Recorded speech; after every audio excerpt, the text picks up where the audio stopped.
89 वर्ष की आयु में मोहाली, पंजाब में हुआ।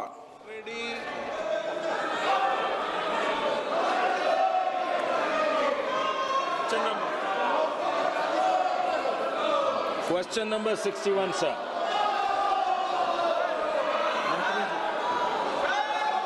Sir, a statement is laid on the table of the House, sir.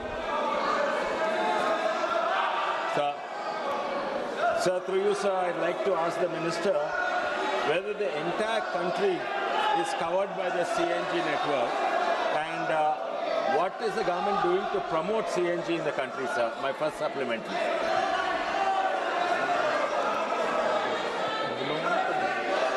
Sir, the body of the answer, in fact, contains the major part of the reply which is sought in the supplementary, sir. Sir, the government is committed to both PNG, CNG, and all forms of energy transition, sir. After the latest round of bidding, almost the entire country, if I'm not mistaken, sir, about 96% of the land area is covered by the bids, sir. In fact, the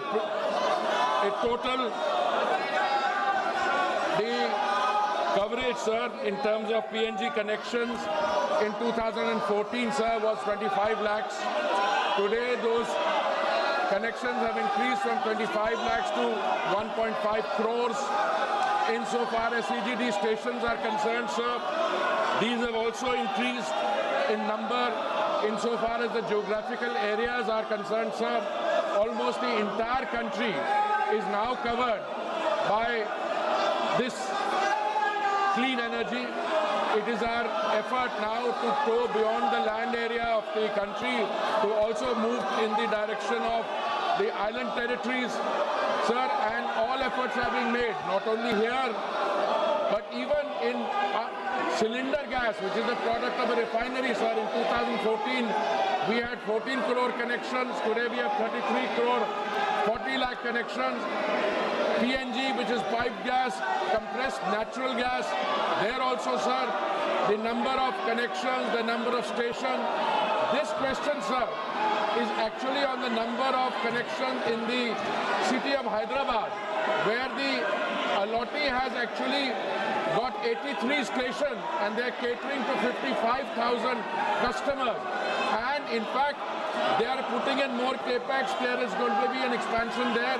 So, sir, on all fronts, piped natural gas, CNG, CGD, and even CBG, sir, biogas, there also, sir, the country is making very remarkable progress, sir. माननीय सदस्यगण, Second supplementary question, sir. Second supplementary पहले भी question. कहा है कि प्रश्नकाल महत्वपूर्ण समय होता है, आपका समय होता है, जिसमें आप जनता की अपेक्षाएं, उनके महत्वपूर्ण मुद्दों को उठाते हैं। सरकार की जवाबदेही होती है। कई मंत्रालय विभागों के अंदर आपके हुए उठायों से मंत्रालय विभाग में जवाब देते होती है। और मुझे कई मान्य सदस्यों ने कहा कि प्रश्नकाल बहुत मुश्किल से उनका आता है और आपका व्यवहार जिस तरीके से रहता है, ये सदन की गरिमा के अनुकूल नहीं है। माननीय सदस्यगणों, आप इतनी पुरानी राजनीतिक दल के संसद सदस्य हो, मान्य हो, जिनका बहुत बड़ा योगदान इस सदन के अंदर मर्यादा और गरिमा के रहा है। लेकिन आप जिस राजनीतिक दल के सदस्य हो, वो राजनीतिक दल के लोग देखेंगे आप किस तरीके से सदन में व्यवहार करते हैं, तख्तियां लेकर आते हैं, नारेबाजी करते हैं, मेजे ठोकते हैं। ये सदन की गरिमा के अनुकूल नहीं है। मैं आपसे फिर आग्रह कर रहा हूं कि संसद की मर्यादा गरिमा को बनाए रखो। दुनिया का सबसे बड़ा लोकतंत्र है और लोकतंत्र के अंदर हमारी पारदर्शिता, जवाबदेही दुनिया जानती है। हम जिस तरीके का व्यवहार करेंगे, आचरण करेंगे, देश की लोकतांत्रिक संस्थाओं में उसका क्या संदेश जाएगा? माननीय वेणुगोपाल जी, आप इनको ये सिखाते हो क्या?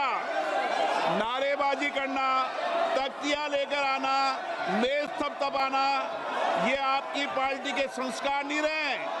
लेकिन जो नई पीढ़ी जिस तरीके के संस्कार कर रही है, वो सारा देश देख रहा है। किस तरीके से जनता के करोड़ों रुपए खर्च संसद में होते हैं। मैं पुनः आपसे आग्रह करता हूं, आप सब मानिए, लाखों लोगों ने आपको चुनकर भेजा है, लोगों की अपेक्षाएं आकांक्षाओं को उठाने के लिए, तख्तियां लेकर मेजें खोदने के लिए नहीं भेजा है।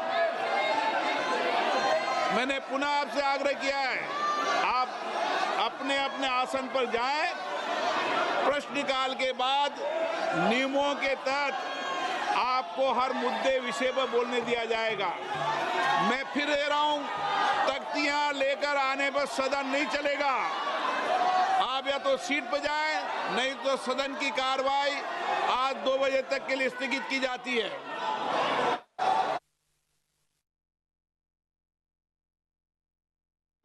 श्री छोटे सिंह यादव उत्तर प्रदेश के कन्नौज संसदीय निर्वाचन क्षेत्र से 7वीं और 9वीं लोकसभा तथा मोहनलालगंज संसदीय निर्वाचन क्षेत्र से 10वीं लोकसभा के सदस्य थे। श्री यादव विभिन्न संसदीय समिति के सदस्य भी रहे। श्री छोटे सिंह यादव का निधन 13 जून 2025 को 83 वर्ष की आयु में लखनऊ उत्तर प्रदेश में हुआ। श्री आनंद सिंह उत्तर प्रदेश के गोंडा संसदीय निर्वाचन क्षेत्र से 5वीं, 7वीं, 8वीं और 9वीं